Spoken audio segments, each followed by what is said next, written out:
यह कहानी एक बेजुबान जानवर, एक कुत्ते की है जिसका नाम मोती था। उसकी जिंदगी कभी खुशहाल थी, लेकिन परिस्थितियों ने उसे एक ऐसा दर्द दिया जो शब्दों में बयान नहीं किया जा सकता। यह कहानी इंसान और जानवरों के बीच के रिश्ते, उनकी भावनाओं और उनके प्रति हमारी जिम्मेदारी की बात करती है। अध्याय 1। खुशी के दिन मोती एक छोटे से गांव में रहता था। उसका मालिक रामलाल एक किसान था जो उसे अपने बेटे की तरह प्यार करता था। मोती पूरे गांव का चहेता था। जब भी रामलाल खेत पर काम करता, मोती उसके साथ रहता। गांव के बच्चे भी उससे खेलते थे। मोती का दिन सुबह रामलाल के साथ उठने और खेतों में दौड़ने से शुरू होता था। उसकी जिंदगी खुशहाल थी। रामलाल और उसका परिवार उसे कभी एक जानवर की तरह नहीं, बल्कि परिवार के सदस्य की तरह रखते थे। अध्याय 2। बदलाव की शुरुआत। वक्त का पहिया घूमा और रामलाल को शहर जाना पड़ा। खेती से अब गुजारा नहीं हो पा रहा था। उसने सोचा कि शहर में काम करके वह अपने परिवार का भरण पोषण कर सकेगा, लेकिन शहर जाना मतलब मोती को पीछे छोड़ देना। रामलाल ने मोती को अपने पड़ोसी रघु के पास छोड़ दिया। रघु ने वादा किया कि वह मोती की अच्छे से देखभाल करेगा, लेकिन रघु का व्यवहार मोती के प्रति वैसा नहीं था जैसा रामलाल का था। अध्याय 3। दुख भरे दिन। रघु ने मोती को सिर्फ एक चौकीदार के तौर पर रखा।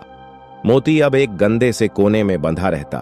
उसे न ठीक से खाना मिलता, न प्यार। दिन पर दिन मोती कमजोर होता जा रहा था। रघु का रवैया उसके लिए सख्त और बेरहम था। मोती अक्सर रामलाल को याद करता। जब भी कोई नया आदमी उसके पास आता, वह उम्मीद से उसकी ओर देखता, लेकिन वह रामलाल नहीं होता। अध्याय 4। शहर में संघर्ष। इसी बीच शहर में रामलाल भी परेशान था। काम ज्यादा था और पैसे कम। उसे पता चला कि रघु ने मोती की देखभाल नहीं की। वह गांव वापस लौटना चाहता था, लेकिन आर्थिक मजबूरियों के चलते वह नहीं जा सका। उधर मोती की हालत खराब होती जा रही थी। वह अब बीमार पड़ने लगा। रघु ने उसे एक बेकार जानवर समझकर घर से निकाल दिया। अध्याय 5।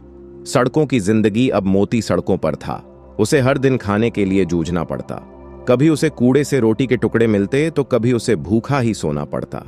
सर्दी, गर्मी और बारिश में उसकी हालत और खराब होती गई। गली के कुछ बच्चे उसे पत्थर मारते, जबकि कुछ दयालु लोग कभी कभी उसे खाना दे देते, लेकिन मोती का दर्द किसी को नजर नहीं आता। अध्याय 6। एक नई रोशनी। एक दिन मोती बहुत बीमार और कमजोर हालत में एक पेड़ के नीचे पड़ा था। तभी एक युवा अभिनेता आयुष्मान वहां से गुजरा। आयुष्मान को जानवरों से बहुत लगाव था। उन्होंने मोती की हालत देखी और उसे तुरंत पास के पशु चिकित्सक के पास ले गए। डॉक्टर ने कहा कि मोती को समय पर इलाज नहीं मिला तो उसकी जान जा सकती है। आयुष्मान ने उसकी देखभाल का जिम्मा लिया। अध्याय 7। नया जीवन। आयुष्मान ने मोती को न सिर्फ ठीक किया, बल्कि उसे अपने घर में जगह दी। उन्होंने सोशल मीडिया पर मोती की कहानी शेयर की, जिससे लाखों लोगों को जानवरों के प्रति अपने कर्तव्यों का एहसास हुआ। मोती अब फिर से खुश रहने लगा। आयुष्मान ने उसे वही प्यार दिया जो रामलाल देता था। अध्याय 8। रामलाल से मिलन। कुछ महीनों बाद रामलाल अपने गांव लौटा और मोती के बारे में पूछताछ करने लगा। उसे पता चला कि मोती अब आयुष्मान के साथ है। रामलाल आयुष्मान से मिला और मोती को देखकर उसकी आंखें भर आईं।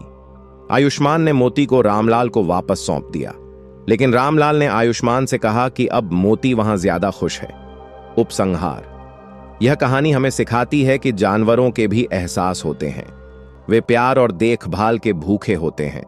अगर हम इंसान उनकी जिंदगी में बदलाव ला सकते हैं, तो हमें जरूर ऐसा करना चाहिए।